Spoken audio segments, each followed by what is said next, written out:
Welcome back to the 12 days of Creepmas. We only have one video left, so please leave any ideas down below for what to do for like the 12 days of Creepmas finale. I have no idea what to do tomorrow. I want it to be an interesting video, but I don't know. I'm at a loss. I have no idea. But anyways, we've made it this far. I am very excited, and yeah, we've gotten a lot of Christmas stuff done this month. So today I wanted to show you a little book haul of the books that I purchased yesterday at the Grove in LA and the day before that at a used bookstore in, now I can't even remember where it was. I don't know, somewhere that way.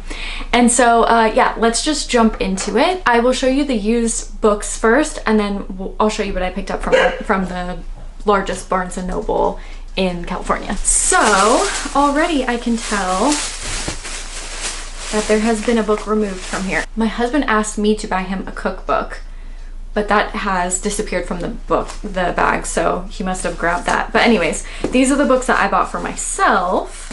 And like I told you in that video, they had a pretty bad horror section, and their thriller section was fine, but they were more expensive than how much I would pay at other bookstores that are the same as that one, but in a different location. Do you get what I'm saying? But they did end up having a pretty good mass market thriller section, and I'm always nervous to pick up thrillers. I never know how they're gonna be. So if they're a few bucks, I feel a lot better about picking them up and reading them. But before we get to the thrillers, I bought, you'll never guess it, a Kurt Vonnegut book. This is We Are What We Pretend to Be, the first and last works of Kurt Vonnegut. And it has a special commentary from Nanette Vonnegut as well. And the back just says, the first and last works of the iconic Kurt Vonnegut come together in print for the first time in this collection, titled after his famous phrase, "We are what we pretend to be."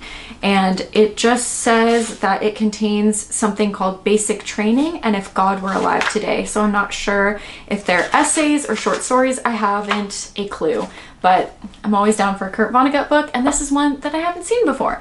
So I picked this one up, and this was $6.50, so like not a bad used book, you know? But some of them were like 15 bucks. Like, I'm not gonna buy a used book for $15, that's insane.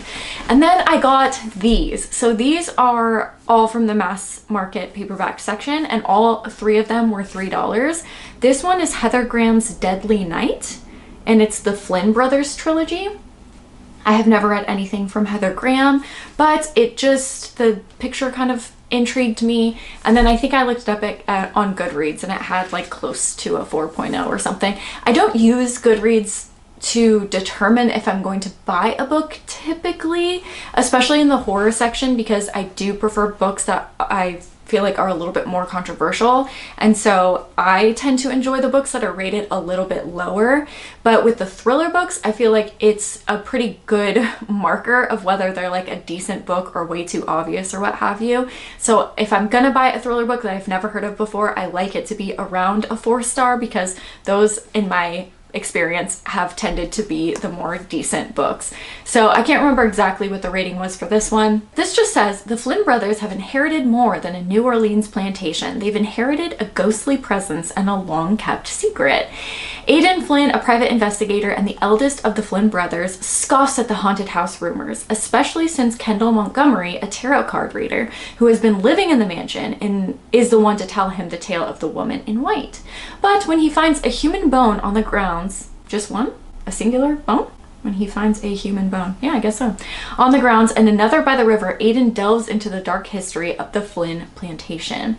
Forced together to uncover the truth, Aidan and Kendall realize that a serial killer whose victims seem to vanish into thin air has long been at work, and that their own fates are about to be sealed forever until they believe in the unbelievable. I honestly didn't even read the back of this one. It just looked cool, and it had a high rating, so I purchased it. So this is cool, and it's also kind of rare when you're shopping at a used bookstore to find the first in a series of books. I think, to say a trilogy, yeah. So a lot of the times, like I remember I bought a Dean Koontz book and I brought it home, and it was like number 7 in a series. And so it was really cool that I found the first one in the trilogy. I've also never read this writer, so it'll be cool to experience a new writer. So yeah, I'm excited for that. The next one that I got was Kiss the Girls by James Patterson. I don't think, ever read a James Patterson book.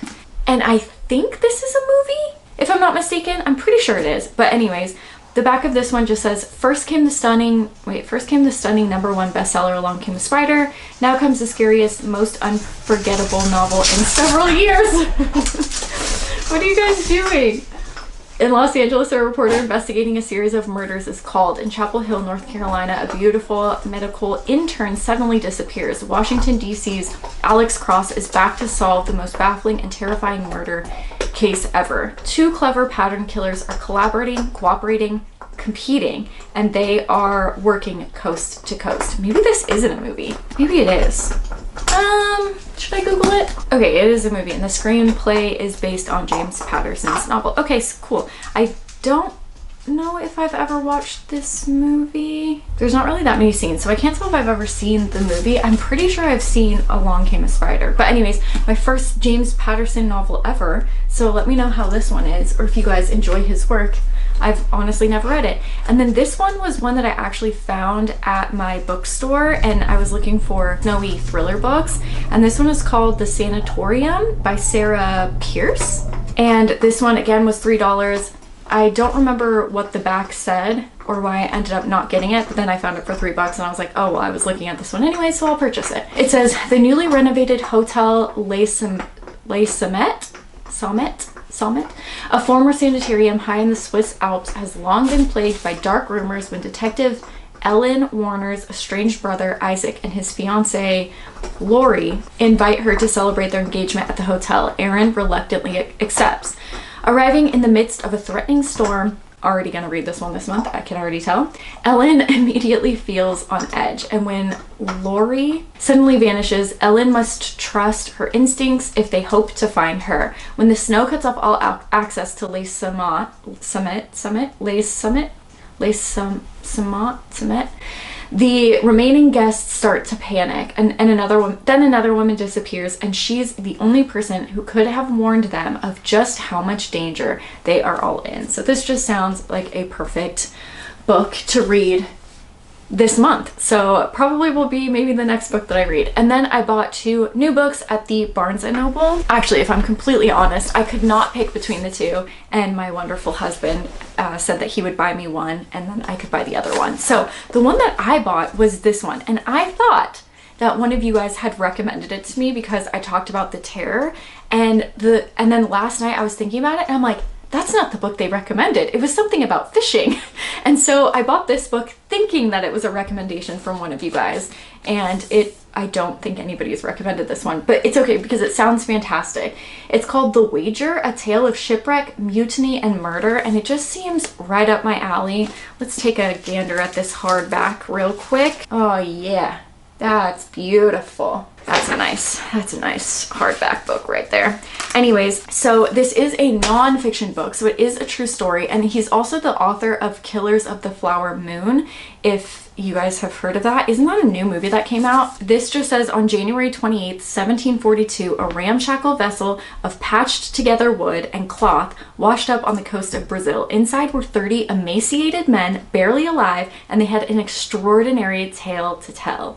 They were survivors of His Majesty's ship, The Wager, a British vessel that had left England in 1740 on a secret mission during an imperial war with Spain. While The Wager had been chasing a Spanish treasure-filled galleon known as the Prize of All Oceans, it had wrecked on a desolate island off the coast of Patagonia. The men, after being marooned for months and facing starvation, built the flimsy craft and sailed for more than 100 days.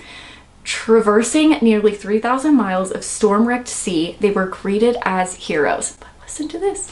But then, 6 months later, another, even more decrepit craft landed on the coast of Chile. This boat contained just 3 castaways, and they told a very different story. The 30 sailors who landed in Brazil were not heroes, they were mutineers. The first group responded with countercharges of their own of a tyrannical and murderous senior officer and his henchmen. Now, I could read the ending, but I don't even want to know what happens from there. This sounds fantastic. I'm so excited to read this. I haven't read a non-fiction book in quite a while, and I I love historical fiction like The Terror, so I think I'm gonna really enjoy this. This was also Barnes & Noble's Book of the Year. It was published in 2023. So very excited to give this a read. Please let me know if you guys have read this because that just sounds right up my alley. I'm so excited to read that one. But then the other one, the one that my husband ended up buying, was this guy, and it's The Day of the Triffids by John Wyndham. And there's an introduction by Jeff Vandermeer, the author of the Annihilation trilogy series thing. And it says, the best writer of science fiction that England has ever produced. This book, though, the reason it caught my attention, I mean, I bought it for a specific reason and for a video that I will eventually do, but it was first published in 1951. So that's pretty cool. And it just says, what if a meteor shower left most of the world blind, if you couldn't tell, it was a science fiction book, and humanity at the mercy of mysterious carnivorous plants. Bill Mason undergoes eye surgery and awakes the next morning in his hospital bed to find civilization collapsing. Wandering the city, he soon realizes that surviving this new world requires evading strangers and the 7-foot-tall plants known as triffids, plants that can walk and can kill a man with one quick lash of their poisonous stingers. And then I won't read you the rest because that's the reason I bought the book, and it'll be in a video eventually. But very excited to read this. Another just interesting foundation of science fiction book written in the 50s, and I'm all here for it. So very excited for those. Anyways, I think we're gonna go to my friend's house now. Usually during December, my husband and I decorate gingerdead men. I'll put up a picture if I can find one on my phone. I don't know how this became like a tradition that we did every year in December, but it has. And they're just, you know, gingerbread men cookies that we behead and and make bloody. But I asked my friends if they wanted to decorate and they said yes, which I was not expecting. So I think we're gonna head over there, and maybe at the end of this video I'll show you a little clip of what those cookies look like. But now I'm thinking that knowing where I'm going, they will probably be very inappropriate, but still I'm sure I can post a video of cookies and it'll be fine.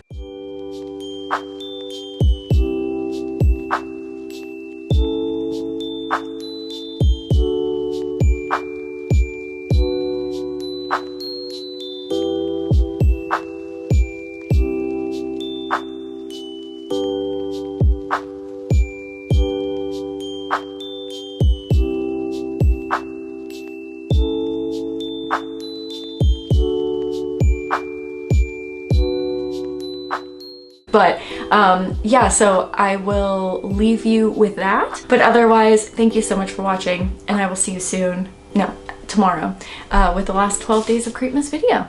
Bye, guys. Christmas trees on fire.